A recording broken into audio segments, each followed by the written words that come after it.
Hello guys, Assalamualaikum. Welcome to my channel. আজি মই আপোনালৈ লৈ আহিছো মাছৰ কণীৰে বনোৱা পকৰা ৰেচিপি। বহুত সহজ ৰেচিপিখন শেষলৈ চাব। তো বলক চাই লও কি লাগিব। ইয়াতে মই লৈছো 250 গ্ৰাম মাছৰ কণী। মই ভালদৰে ধুই লৈছো। কণীখন মই এখন বাচনত ঢালি লৈছো। 3খন ডাঙৰ পিয়াজ মই সৰুকে কাটি লৈছো।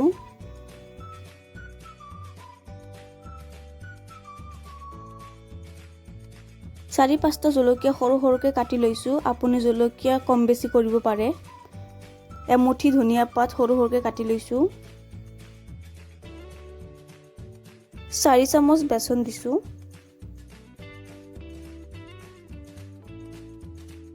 আধা চামুচ হালধি গুড়ি, আধা চামুচ ধনিয়া গুড়ি,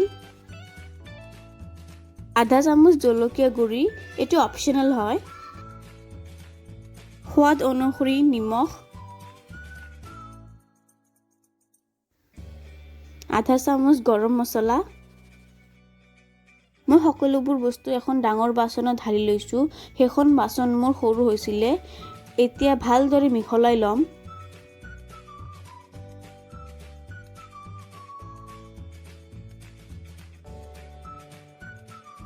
মিক্সচাৰখন ৰেডি হৈ গৈছে। ইপিনে মই এখন কেৰাহীত তেল গৰম বহাই দিছো। মোৰ তেলখিনি ভালদৰে গৰম হৈ গৈছে। এতিয়া মই অলপকে মিক্সচাৰখিনি তেলত দি গৈছো। মই গেছ মিডিয়াম ফ্লেমত ৰাখিছো। মই 1 মিনিট পিছত পকৰাবোৰক উলটাই দিছো যাতে দুই পিনে ভালদৰে সিজি যায়।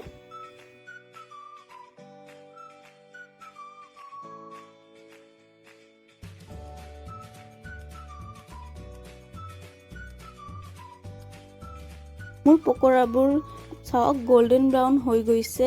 এতিয়া মই এইবোৰক এখন প্লেটত উঠাই লম।